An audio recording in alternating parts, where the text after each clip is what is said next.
into the end zone. And the second New England turnover is cashed in right away. 21-0.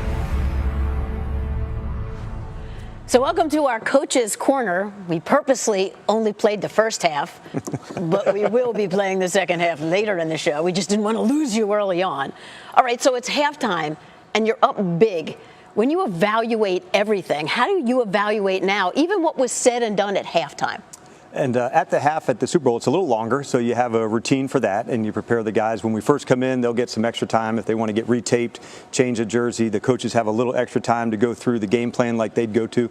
We actually went through that routine as a team prior to that day, knowing that it was going to be a little longer. And then the 10 minutes that you lead up to, that can stay really consistent. So in terms of executing the game plan, and you go back through, these are the things that you did well, and these are the things that we want to emphasize for the second half. So you do that every week, and I think that halftime is similar to having it like in every other one. You want the routine to feel the same. With the first half going as well as it did, what was the message to the team at halftime that day? For us, we knew that one half does not make it, and it was going to come down to the finish, and we weren't able to finish as well as them, and that hurts, for a team that really wants to pride itself on being a great finishing team.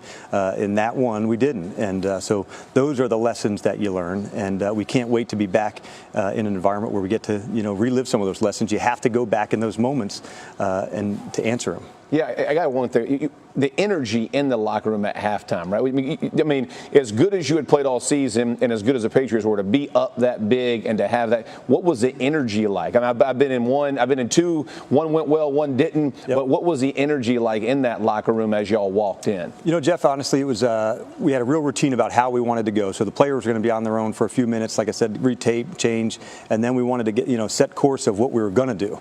And so when we came back out, we didn't play as well on both sides of the ball, especially on third downs as it got into the second half. Mm-hmm. So those are the things, the what-ifs that you go through as a coach afterwards, and that's a long line of what-ifs. And we'll get into a little bit more specifically about the second half, sure, overtime.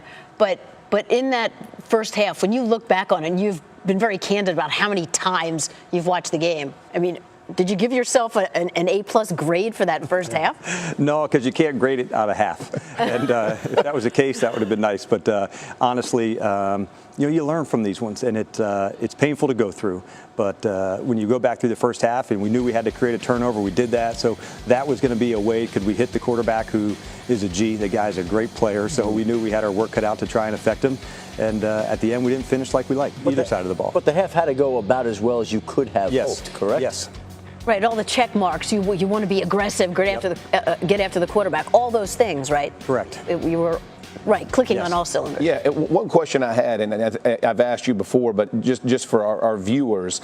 It was interesting for me to watch the way y'all played the Patriots, because you rushed 4. I mean, yes, right? And Tom Brady's going to get rid of the ball really quickly. Yep. So you'll see a lot of teams rush 3 and drop 8 and try to get in the lanes and knock the ball down. But I was very surprised. I felt like you knew you would have matchups, one-on-one matchups. When everybody's getting out, you had that. And your guys showed up and played very well on the D line, especially early. But was that something that you thought, hey, listen, in our one-on-ones, we have the advantage if we keep 4, with their hand in the dirt? And that was really the key to say, how our team's going to try to attack. One of the challenging things about playing against New England, they have such a big playbook, so many things they can do. And so when they're going to get 5 out against when we're playing 3 deep or man-to-man, you better get your rushers revved up and have enough of them to go and keep attacking, keep going for it.